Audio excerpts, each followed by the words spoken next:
Welcome to Business Unveiled Podcast. This is the place where we help overwhelmed, time-starved entrepreneurs like you make the profitable shifts to get more done and get more out of life. I'm your host, Angela Proffitt, award-winning 8-figure entrepreneur and CEO. And in every episode of Business Unveiled, I'm bringing you conversations that will give you the expertise and strategies that will scale your team and business so you can get shit done. That's GSD in our world. So get your time back and grow a business that helps you be present in your life. Let's do this, y'all. Y'all, it's Angela. I'm back for another episode of Business Unveiled. I'm so excited for our guest today, and you're going to love her accent because I have like this Southern country draw, and I just love, it's like, oh, just keep talking. I love talking to people that like have a different accent, and it's so like eloquent, like flows so nicely. So it's awesome. But if you are in the mindset of how do you stay thriving? How can you keep going? Because it's hard running a business. It's hard being an entrepreneur. If it was easy, everybody would do it. And we're going to dive into some of that today. So Emma, welcome to the show today. Oh, thank you so much for having me. It's so funny because I don't feel like I have an accent, but now I'm talking to you. I've definitely got an accent. I love your accent. So you're in Australia, and it's like, I've never been to Australia, but I would love to go to Australia one day. It's on the bucket Please list. come to one Australia. day. We'd love to have you. That would be so amazing. I've had multiple people on the podcast from Australia, and I'm like, oh, I just want to keep talking. But before we dive in and really get into the good guts of what we're going to chat about today, can you share with anyone that is watching or listening a little bit about your background, just to give us some context to help us know how you've gotten to where you are today? Yeah, sure. No worries. I would start with, I used to sell icy poles on my driveway when I was 10 years old and totally embarrassed my family. It was a great deal though, because my mum bought the icy poles. I sold them and then I get the profit. Entrepreneurs, best story ever. Love it. And so I think I started there, and I've always wanted to have my own business. And I fell into human resources and executive coaching. And I've worked for Australia's largest not-for-profit, and I coach their executives. And so, but I knew that I wanted to do more. I knew that I had that burning fire that I guess entrepreneurs have. Which from the age of 10, it's like, people, I don't know. I watch like my nieces, for example, and parents don't give their kids enough credit. Sometimes it's like paying attention like to their ways. And my mom said, even before I could talk, I was like lining things up and like putting toys and colors like in lines. And she's like, I would go to vacuum, and if I touched your stuff or like moved one thing, like you threw a fit, and like you were really into like designing things, like, and you couldn't even really talk yet. And so I think if like we start to pay attention, you can start to see traits like in young kids that could help them. I listened to a podcast the other day, and they're like, quit asking kids, what do you want to be when you grow up? Like, you don't have to be one thing. And when you're a child, conditioning them to think that they have to be one thing is like so backwards. So it was really interesting, like thinking that. I don't think I've ever asked a kid that, but anyway, I know that you just came out with the book, and I'm super excited to dive into that too. But I want to know, because there's myths out there, especially for women, that we make up shit in our head. Yeah, And a lot of it. it's not even the truth. Yes. And we help people create content to post on their websites and their blogs and social to create like organic conversations and community online. And some of the stuff people say, especially women, to me, I'm like, where did you come up with that? Why? What are these limiting beliefs? And who told you that? And, and I keep pushing until they answer because I know no one told them that. It's just something they heard. And then they make these things up in their heads. And so you've gone through, and I mean, as a business coach, you probably see this all the time. What are some of those myths and why? Why, especially women, why do we do this to ourselves? What are we I doing? know. It's $1 million question. You know what? I have coached a lot of women. I also coach men. It's a very big secret, but I do coach men, but I mainly Okay. coach women. And I just kept seeing these same patterns coming up in their brain boxes. It's like, I don't have enough time. I'm not worthy. I should be happy with what I've got. And I thought, there's something going on here. And so I dived a bit deeper into it and I started, when I was coaching, I started asking questions about what was happening and listening for patterns. And I could have written 40 different things, right? But I brought it down to 12 and I kind of went, all right, I've got to work through these because where do these come from? And I think our conditioning, it comes a lot from our conditioning, a lot from our parentals, a lot from traditional, the way that women and men are seen in society. And I think we just don't know how to flip the switch on it. And so we feel stuck. And, I've whispered, you've probably whispered, oh man, I need a few more hours in the day, or I just need a bit more time to get this thing done. And the reality is there is no more time. So then what do? It's about prioritization. And that's just one tiny example. But I just keep seeing these patterns. And I thought these are just sabotaging whatever you're trying to do. So it led me to writing the book and going, here's the myth and here's the truth to it. Because I think we get it stuck in our head, like there is no more time. Oh, well, there is no more time, versus actually, let's just unpack that and see if we can either find more time, or maybe we need to reframe it, because a lot of people will say to me, I don't have time. And I say to them, what about you reframe that to, that's not a priority, and see how that sounds. And they're like, oh, I'm like, I don't have time to play with my kids. Okay, let's reframe that to, it's not my priority. It's not my priority to play with my kids. Oh, and all of a sudden you've got a bit of a change. It's so true. It's so true. And so by reframing it and saying like, what is a priority? Do you think that men and women, do you think that when they reset their priorities and their intentions, that they actually achieve what they think is success? Yes, but I think everyone's version of success is super different. Mm-hmm.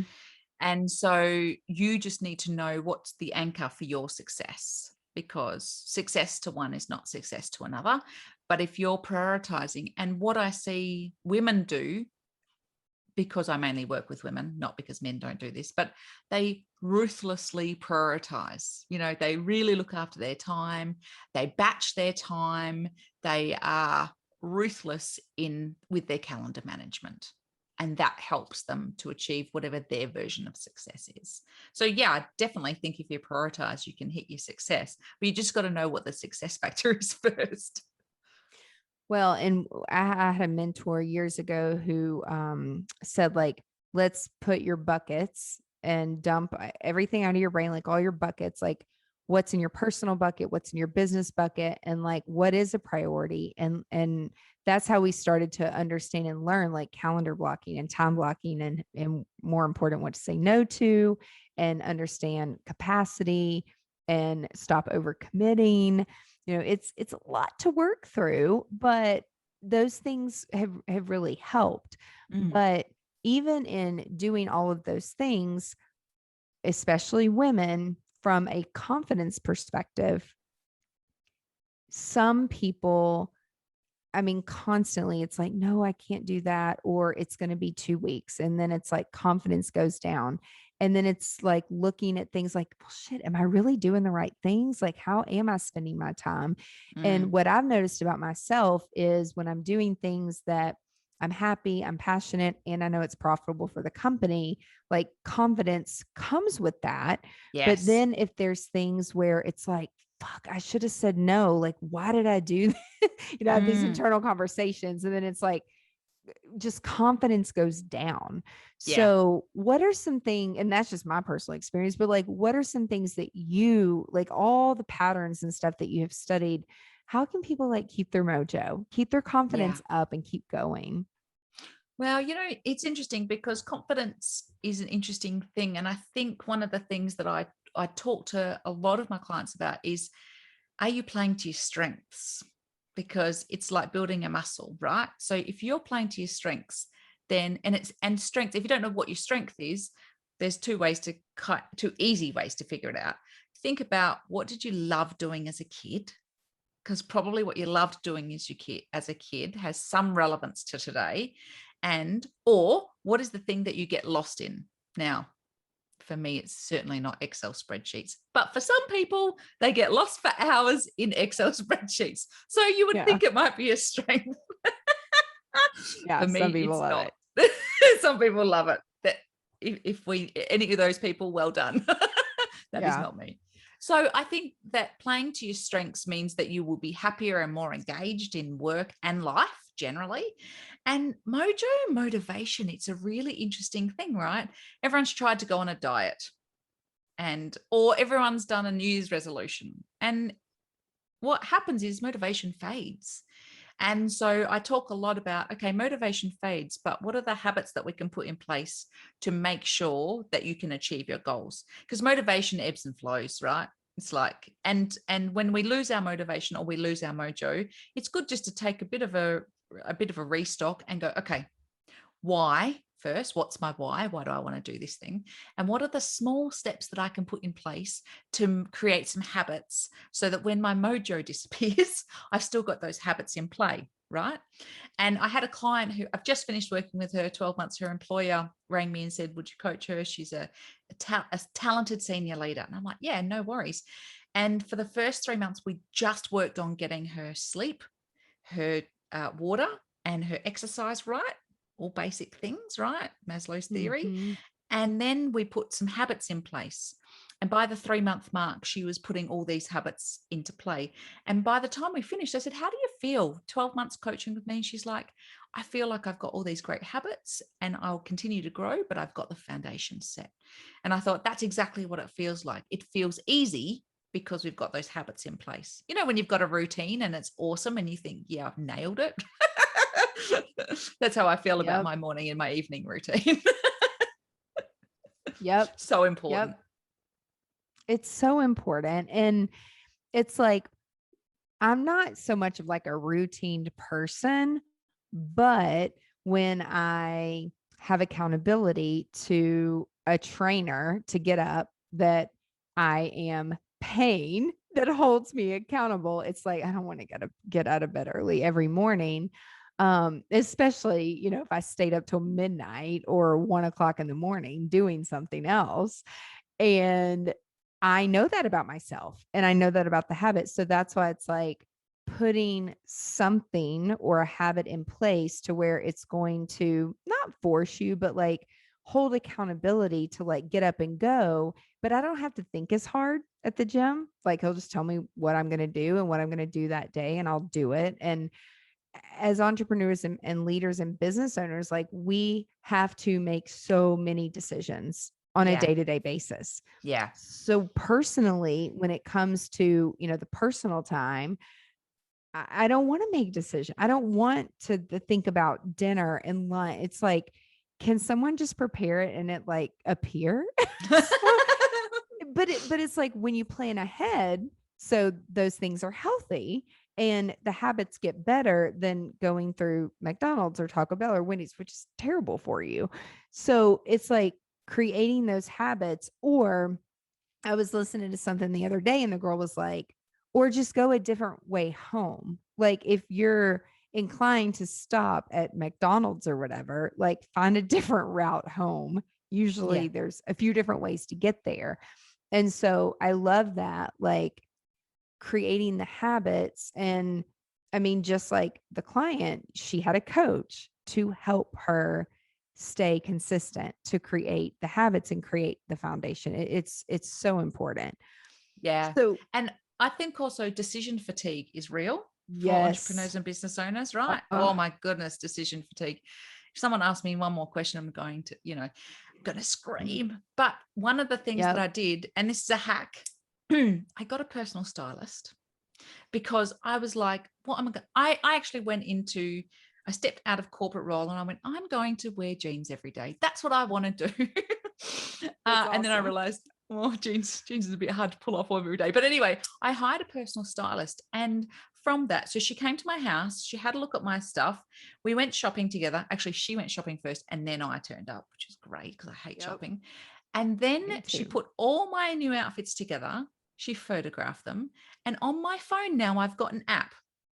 And I just open up the app and I sift through to see what outfit I'm going to wear today. Decision fatigue gone. Oh Yep. my goodness. So if there's ways that you can hack yourself, I'm into that. I love that. The even I think like Steve Jobs and there were some other people. It's like I think they wear the same thing every, like a black shirt and jeans, and but they're all clean because they have 15 of the same things Yes. and they don't have to make a choice. So it really is a real thing. And and kind of flowing into my next question, all about growth mindset. Like, do you find that people are kind of stunted, like they can't grow or they can't think because there are so many itty bitty little decisions that they have to make every day, and it's really stunting their growth? Like when it comes to growth mindset, do you think that that's one of the reasons for that? Yeah, I mean, Carol Dweck coined the phrase 1997 or something like that. She's got a brilliant book called Mindset, and it's amazing. It's very, very academic. And for those that know me, I'm not exactly academic. I'm more your practical, try and get shiz done type of chick. Yep. But she talks about growth mindset versus fixed mindset. And, growth mindset is about, failure is an opportunity to grow, challenges help me grow, we bounce back, etc. A fixed mindset is basically, well, failure is the limit in my abilities. I can't grow. I'm either good or I'm not. And I think entrepreneurs naturally have a growth mindset because how often do we fail? A lot, right? And A we have to pick lot. ourselves, right. And we have to pick ourselves back up and we have to go, all right, it is what it is. If this is feedback, we get back on the horse and off we go. And so I do think people, women especially, get stuck in analysis paralysis, but I wonder whether it's less about growth mindset and more about clarity, because there are a lot of women. I had a session this week. It was a 2-hour session to give a startup clarity on what to do next. And it fascinates me because I'm like, how do you start up when you're not necessarily clear? But there's so many decisions that you need to make and you get caught in analysis paralysis. And at the start, I said, where are you? Scale of 1 to 10 on clarity. And she's like, a 3. That broke my heart a little bit. And by Yeah. the end of our session, we had a full 90-day plan that she was able to implement. And I said, where are you now? She's like, I'm an 8. And That's she's like, great. I'm pumped. And I'm like, yay. Now, I would say that's all about clarity, and there was a few limiting beliefs in there too, right? There was that imposter syndrome, that inner critic going, you can't do that. Yeah. So we helped her unblock some of those as well. But I think growth mindset and clarity are 2 really important things. And when you're not clear, shit is slow. And so Yes. it's like clarity is speed internally and externally. If you're not clear internally with your team, the communication is off. That rolls over into external client communication. And so constantly, like clarity and being clear sells. If cute does not sell, it's like we're not going to be cute about marketing here. Yeah. It doesn't work. Like people don't understand it. So it's really important, like the more clear. Do you think that in terms of like getting clarity, it's not just like a one-time thing. It's like, we No. started a business, we're clear. Like, do you recommend people have a clarity check-in every 6 months, every year? Like, what do you recommend? I think it's a good clarity check-in personally and professionally, but on the Mm. professional side, what do you think is the healthy thing to do? Yeah, well, if you think about, let's just think about money mindset for a moment, right? Let's Mhm. say you've got some money blocks and your business is starting up. So you've got $0 in the bank and you've got some money blocks and you clear those money blocks. And then all of a sudden you get some money in the bank and maybe you get to, I don't know, $5,000 a month to begin with. And then more money blocks appear because you're making more money. And so I feel like that's the same with clarity. You can start on one path and you can iterate as you go. And sometimes we iterate so many things that we don't know, the clarity gets lost. So I think having a clear plan and also a buddy, an accountability buddy like your personal trainer or a coach like me, really helps people just to stay on track and to stay on path. I mean, I had someone who didn't have a lot of clarity and then they really got the clarity, and we were coaching together we coached in the end for 3 years. So most people join me for Wow. 12 months and then they just stay because Yeah. they get the results. Now, they didn't have any clarity and they certainly didn't have any dollars in the bank. And after the first year, they were running a multi-million dollar company and they had a lot of clarity. And it also, clarity helps you say no to some things, right? Because Yes. sometimes women don't have very good boundaries around saying no. So we say yes to everything. And then we really hurt ourselves because we're like, "Oh, I shouldn't have said yes to that." Because whatever I've said yes to, I've had to say no somewhere along the line. Or the universe has said, well, you've said yes, so you can't take anything else on, which is what you really want. And I think we get into that trap when we first start a business, right? You say yes to opportunities, the year of yes. There's even books that have been written about it, right? But Yeah. at the same time, that uh, can sometimes paralyze us because we're saying yes to stuff we actually don't want to do, and then we lose Mhm. motivation. And then it's like, okay, how do we clear that out? So I think clarity is kind of like, it's a constant thing you need to keep doing, and you need to keep going back to that anchor that you've got to make sure that you've got the clarity that you need. Because like you say, it's so confusing for your team, it's confusing for your clients if you don't have that clarity. So just making sure, and you lose credibility, I think, if you don't have that clarity, because people don't love fluff. I hate fluff. Give me clear any day of the week. Yes. Yes. I will say in the first, and someone asked me this recently, and they're like, if you've been an entrepreneur, you've owned your business for 10 years, 20 years, I get it. Like, you have to say no to things. But in the first year or two as an entrepreneur or a startup, or you're trying to figure out your passion and what you really want to do, I will say that's how I learned the hard way Mm, of, I don't want to do this. This mm, actually isn't what I want to do. And so, we would finish out doing things, but then the next time I would do it differently. And then the next time I would do it differently. It would get better and better and better and better. And so some of those things in saying yes to everything helped me get to a no a lot faster. And totally. so, and we get that question a lot, like, how guarded should you really be of your time? I'm like, my God, the first 10 years that I was an entrepreneur, I went to every networking event. I joined every organization. I sat on 6 different boards. Like, I did all this shit because I just kept saying yes. Oh my And then, goodness. You and must have to been knackered. it was I didn't sleep, my hair was falling out. I mean, it was just not a good thing. Mm, And a friend of mine who was in an organization, he's like, you have to join this organization. Like, it's going to change your life. And I didn't get a business degree. That's not what I went to school for. And I mean, I got a degree in psychology. Like, I worked in mental health. And so he would not shut up about it. So I finally went to like an info session, and I'm like, I don't have time for this shit. And he's like, you need to make time and push these other things. He's like, what value are you getting from doing all this stuff? mm, Does it make you feel good? Because people are like, oh, thank you so much. I'm like, I don't really need to feel good. Like, I feel good about what I'm doing. I don't need the affirmation. He's like, why are you doing it? What value? And I thought about that more and more and more. And I'm like, you know what? I want to be the stupidest person in the room, not the smartest person in the room. because how am I going to learn and grow? And I Yeah. was so bored. I had lost my mojo. And Mm. so in getting into that group and surrounded by the right people energized me, and it taught me so many different ways to see things and consider things. And I eventually, I finished out what I said I would do, because that's what my mama and daddy taught me, is if you say you're going to do something, you finish it. But Mhm. as an entrepreneur, that's not always the best thing, especially when you make a personal goal for yourself and say, like, I want to launch this product. But if you know that the product is not going to sell well and you're going to waste all this time and all this money and all this effort, and then it's not going to go anywhere, some people will say, I just want to finish it because I started it and I'm going to finish it. And that was me years ago, until someone said, sometimes you're going to start things, not when it comes to client work, but sometimes you're going to start things in your business and it's better not to finish it.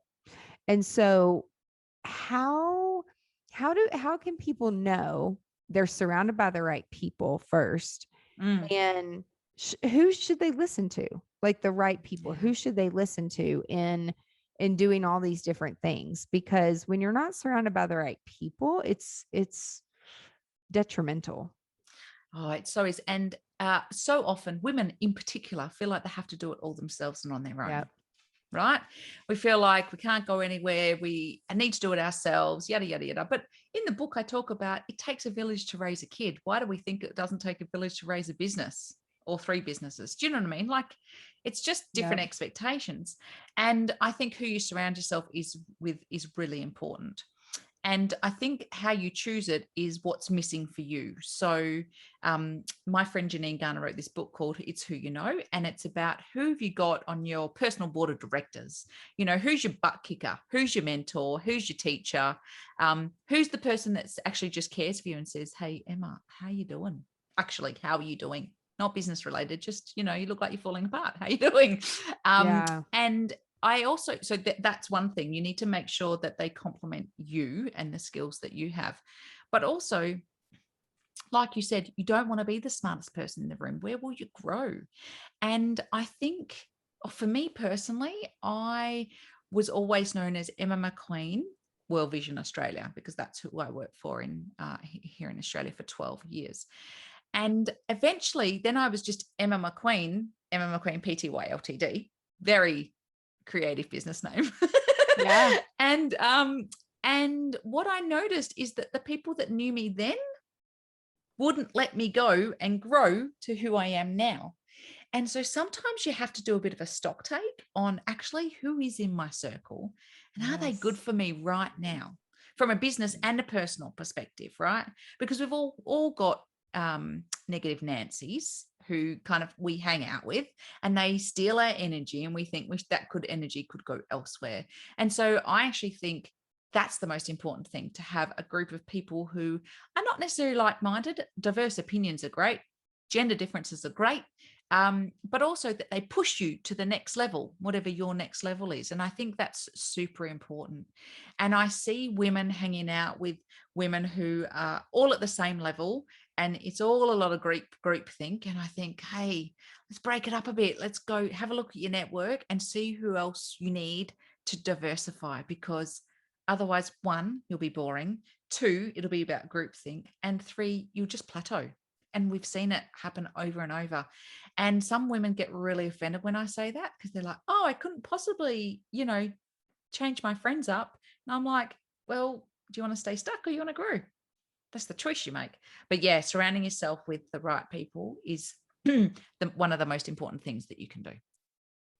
It's so important. And I laugh, like, do you guys have Saturday Night Live there? Do you watch it? Yes, yes. Okay.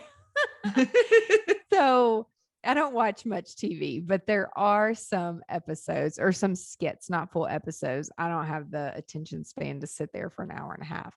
But like some of the skits that they do, like with the whole negative Nancy, and it's like the reason it's so funny and the reason people relate to it so much is because like this shit's real life sometimes. Totally. Totally. Like, people will send me funny skits. Somebody sent me a TikTok last night, And I'm like, oh my God, this is amazing. It was all about the service industry and someone who makes like these amazing cakes and all these cookies. And someone commented on her pricing because they asked like, how much is a dozen of those cookies? And I don't know, she, commented back and they're like, that's insane.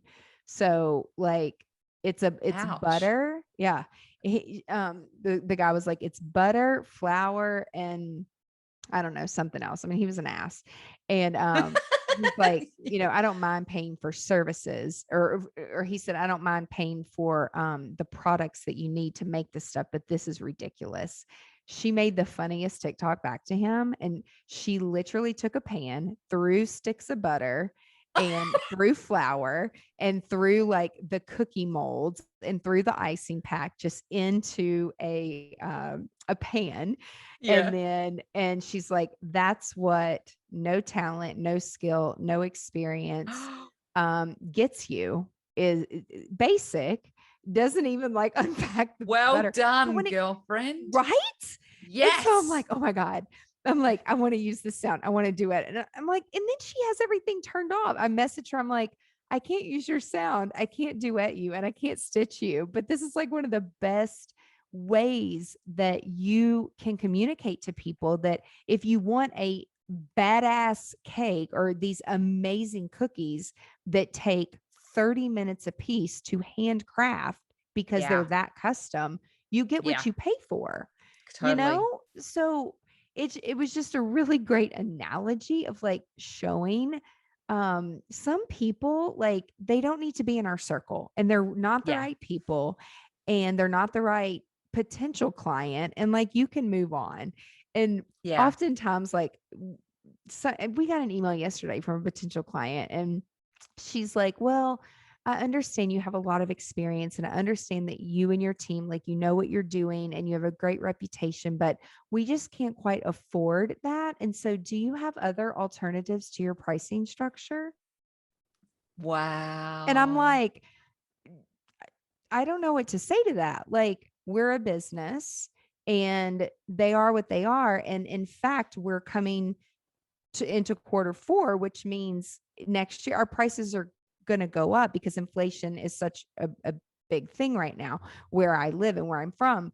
And so like our accountant is already pushing it. I'm like, let's finish the year out because we have contracts that we need to finish and fulfill at that rate. But at least I know it 4 months in advance and not 4 years in advance.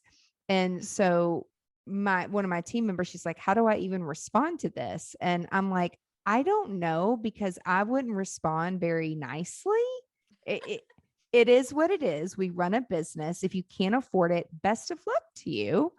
Yeah. Or I might not respond because it doesn't deserve a response. I'm whatever, bad customer service. This is why I don't do email.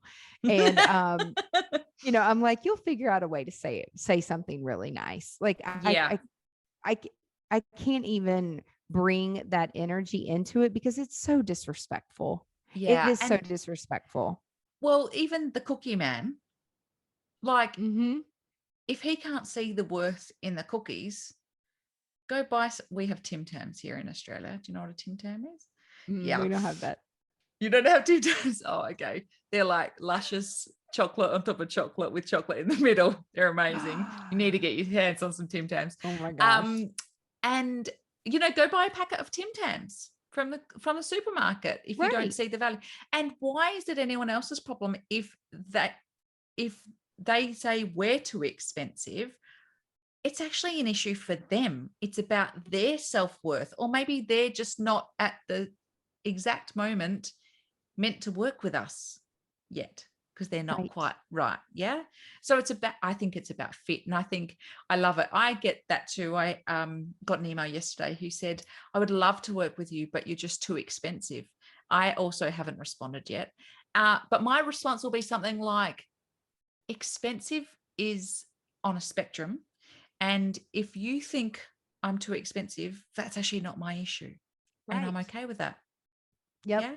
But you need to feel confident in yourself. And confidence is something that women really struggle with, to go back and have that conversation, which I always talk about playing above the line, right? So there's playing below the line, playing above the line, always playing above the line. So I'll go back and I'll say, look, I understand that you can't afford me at the moment. Let me introduce you to a couple of coaches who are a bit less experienced than I am, but will probably get you some good results anyway. Mm-hmm. And may the force be with you. Yeah. Yeah. But I also know so many women who would come back, and because they're afraid to lose the business or Yeah. afraid what people will think, and they would say, well, how much can you afford, and we can talk about it.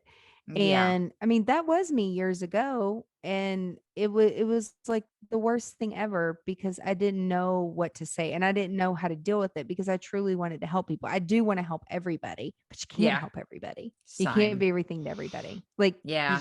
you can't. Yeah. And it really, you know, thinking of like motivation and mojo and like getting up and like being excited every day. I mean, the burnout rate is going to be so high if you do it Yeah. that way. Yeah. So if someone's watching or listening and they're just not motivated, what can Yeah. they do? What's something they can do besides read your book? Yeah, go read the book. Do you know what? I would say break it down to what you want to achieve and what's the smallest step you can make.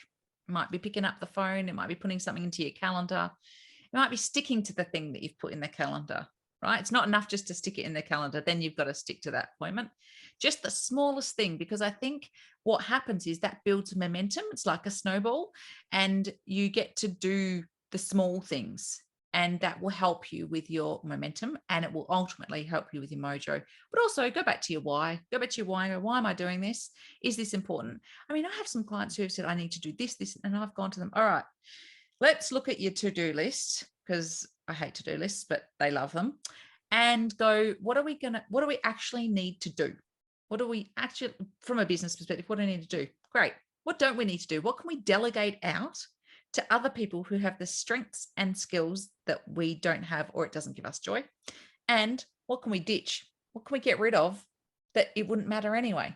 They're like, oh, I can't ditch anything. I'm like, yeah, you can. Let's do this. So I kind of do those three buckets. And I've just finished reading Joy at Work by Marie Kondo. Have you read it? No, I haven't, but I'm going to add it to my list. Yeah, it's all about decluttering your workspace, and so that it creates more space to do more things that you want to do. And it's based on a premise, if it doesn't give you joy, get rid of it, which I really struggled with in my office. I'm like, this might give me joy. But Yeah. I think, and that goes well with you. What can you delegate? What can you ditch? And what do you have to do? Like, as a busy entrepreneur who runs a lot of businesses, you don't have time to be everything and do everything. You've got to do the things that are going to move your business forward, move the dial. And if there are only 3 things in the day, so be it. But I think chunk it down to the smallest step to get your mojo back. Just what do I need to do just to move it forward? Just even if you move it 1 degree. That 1 degree can make all the difference Yeah. and be a little bit of progress. And I think once some people start to see a little bit of a result, like that helps them get excited and motivated and moving towards more of what is the goal.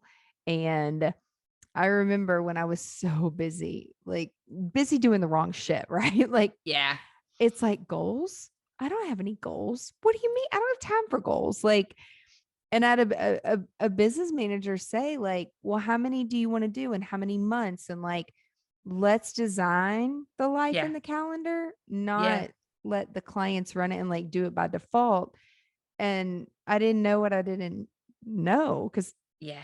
I'm like, what do How you do you know mean? that? What do Yeah, you mean? totally. Yeah, So I think totally. that that's where it's so important. Like, I mean, obviously, I know, like, working with business coaches and consultants, like, has changed my world and my life. Like, Yeah. why do you think people need? It's not that, oh, we want that. Like, there's times where it's like, I would rather not eat or shower than like give up my coach because it's Yes. like I needed that push in the butt. So, and why do some people like do well with it and some people Mm. don't? I think it depends on the coach too, right? I've got two coaches. Mm-hmm. Some would say that's quite high maintenance, but anyway, it is what it is. Um, but I think a coach, it depends. My clients say to me, the feedback I get over and over again, which is slightly embarrassing, but they're like, Emma, you're not exactly for the faint-hearted. I'm like, I'll take that as a compliment. I'm all about Totally. results, right? I want the results. Yep. And if you don't want the results, I'm going to drive you nuts and you're going to drive me nuts. That's as simple. Yep. And so, when you're doing that discovery call or clarity call, whatever you're doing, it's like, I'm not the right coach for you because you are actually not going to do what I ask you to do. Yep. And you don't want to actually be held to account. You're a bit too rogue. And it's interesting with entrepreneurs, right? Because we're a bit rogue. We don't like to be told what to do. So I think we all need someone to hold us accountable, to kick our butts when we need it, to cheerlead us when we're having a rough day. And I work with my clients. I only take on 10 one-on-one coaching clients a year because I don't want them to wait till next session to tell me what's happened. I want them to Yeah. text me, phone me, or get in contact with me before the next session if they've got anything to celebrate, so I can celebrate with them. I want them to call me if something hasn't turned out well. I want them to call me and go, what do I do next? How do I work? So I'm a bit different like that. I think there's lots of coaches out there who are like, see you next month and good luck with that. And I'm not that type of coach. I'm just too invested in my people. Yeah. But I think so. I think it's about all of those things. I also think if you're talking to a coach and the fit isn't right, then it's never going to work. I mean, it's got to be that you got to like them, and then you've got to get to know them, and then you've got to trust them. That like no trust factor, right? Yep. But I think coaching works also when someone's self-motivated. When they've got that intrinsic drive, like most entrepreneurs do, to make the world a better place, to have impact where they want to have impact. They're driven by that. So I see it more in entrepreneurs and business owners because they're just driven. They've either bootstrapped it, right? So they've put their own cash into it, so it has to work. Or they've got investors, which they probably shouldn't have got, but now they've got, now they have to keep them happy. And so they're just motivated to get stuff done. And I think that's why you would get a coach. You're already self-motivated. You just need someone that's external to kick some ideas around with. I mean, I've got a startup who I'm currently working with, and she said to me, is it just like, how do you just get so much clarity? I'm like, I'm not close to the situation. I can see that this situation is not great for you, and here's what I would do about it. And she's like, well, that's what I'm going to do. I'm like, great. So a coach is arm's length. Yep. And I think that's why it works as well, right? They're not ingrained in your business. They don't know the politics or the gossip or any of that crap. So Yep. it's all just, okay, how do we just get you moving? How do we keep you moving? And how do we make sure? I mean, I've got people who take copious amounts of notes, and a month later, they're like, I've done everything. And I'm like, holy dooly guacamole, this is awesome. Wow. And so, yeah. So I think also it's about the motivation of the person. I mean, you would be pretty motivated. I can't imagine you not, when your coach says you should try this, you go, nah, thanks. Every single coach or mentor or consultant that I've worked with, I've learned something from every single one of them. And more importantly, I've more so from consultants than anything, I've learned the lack of they don't mean any harm. They don't mean to leave things out. They only know what they know, and their experience only goes so far. And so there's been a few times where I'm sure I'm not their favorite client because I am the girl who pushes them, because sometimes I know I know too much.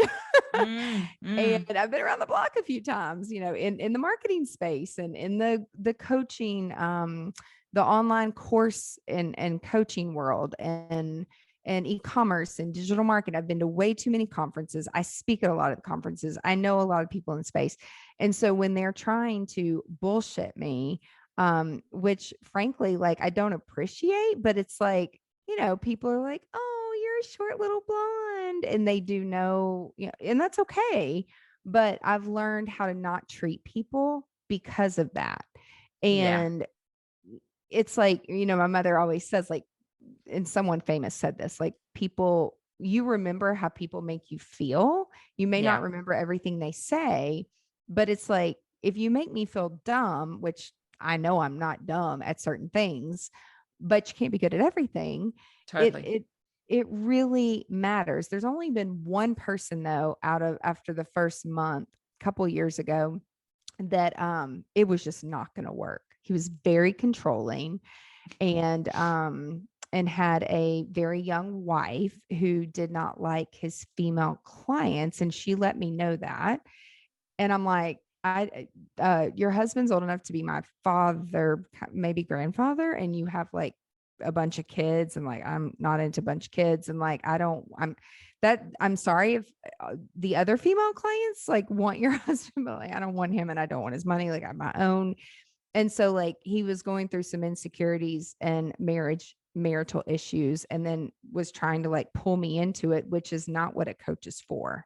No, Like, that's an boundaries, man, boundaries. yes, that's another thing. And it's like, yeah, my background's therapy, but I saw it coming. And Yeah. so as soon as I was like, I saw the meeting the next week, and I told Amanda, I'm like, just let him know, like, we're not going to be meeting, and moving forward, we're not going to be meeting, that it's not a good fit.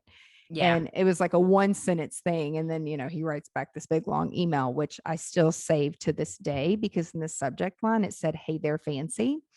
And it just talking down, like, Mm, most of my mentors have been men. And I've just never had someone like quite talk down to me like that. But the yeah. whole point of the story, and like sharing all this, is coaches are great. If you have not a great experience with one, it doesn't mean that you're going to have a bad Yes. experience with someone else. Like, there are some amazing coaches which have helped not only me in my business, but a lot of my friends in their businesses too. So it's like, if you have one bad experience, like, don't judge all coaches and Yes. consultants like based off of that, because I've had one bad egg in Mm, probably 30 different mentors and coaches and consultants over 20 years, that we've worked with. yeah. So, but what you said is important, of finding the right fit, the right Yeah. person. Yeah. And sometimes it takes you to go through a few people before you actually find the right person. And that's okay. Like, there's nothing wrong with that. And So, sometimes you grow out of them. yes, Like I've got totally. clients and every 12 months I go to them, right? There's no offense here. Do you need a different support level? Do you need a different coach? What is it that you need? And every year I let them off the hook, because I'm Yep. like, if you don't want to work with me anymore, or if you've outgrown me, or it's just not working for you, well, then let's find you someone awesome. Yeah. And it's just business. And I'm Yep. cool with that. And a lot of them go, no, why would I break something that's working? Right. But Yeah. I always like to give them the opportunity, because sometimes people's growth is phenomenal. And I'm like, I think I've given you everything I've got. So, let's find you someone else that can take you to the next level. So I think it's knowing when that is as well, when you're about to level up or when you have leveled up, and just making sure that the coach matches that. Because I find a lot of coaches out there, some of the coaches out there are talking about multi-million dollar businesses or having 3 or 4 businesses, and they don't necessarily have the lived experience, which doesn't make them a bad coach, because you can still coach. But sometimes having the lived experience is, really helpful, because you're like, okay, well, here's what I did. And you can share stories and stuff. So I think it's also, you can outgrow your coach, and that's okay. Yeah. That's why every year, like, one of the groups that I'm in now, an entrepreneur group, they're big on every single year, like rotating, getting someone new. Um, and like you said, like, not only the client may be feeling that, but it's like you're feeling, I mean, I have felt this way, like, I've given you all I got, like, Mm, and it's frustrating sometimes when people don't even implement, some of the things. And then it's like, this yes. isn't going to work. Like, you're not, just like I say, I'm unemployable. Like some people, like they're not coachable, or it's just not the right time in their life. So Yes. it's just, it is what it is. It's not for everybody at that point in time, and that's okay. So Yeah, totally okay. if people want to get your book, where can they get your book? Oh, thank you. You just go to emmamcqueen.com.au and we've got books and events and a blog, and I've got a podcast and all types of things on there. So they can just check me out there, or they can stalk me on Instagram, which is Emma McQueen. We're buddies on Instagram, so they can probably find me through you. But yes, I would love to connect with your audience. Awesome. And we'll put all of your links in the show notes to make it easy for people to find you and get the book. And thank you so much for your time. This was an excellent interview with a lot of great information, especially for the women out there. Sometimes we just need a reset button and just a little reminder that you're doing an awesome job and keep going. And it's okay to say no.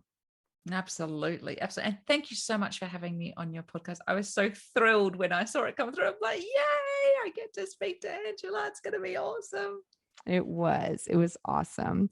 And if you're listening or watching today, thank you for all of your time, and be sure to tune in next week to another episode of Business Unveiled. Bye, y'all. That's it for this week's episode of Business Unveiled. Now that you have all the tools that you need to conquer the world and GSD, get shit done, would you share this with your friends and fellow business leaders? One thing that would really help us and help new listeners is for you to rate the show and leave a comment in Apple Podcast, Spotify, Stitcher, or wherever you tune in and listen to Business Unveiled. You can check out the show notes at angelaproffitt.com/podcast and link up with us on social media so you can share your biggest insights. And I want to know your aha moments. Until next week, remember, the profitable shifts and structures you're creating in your business help you be more present in your life. So get out there and GSD.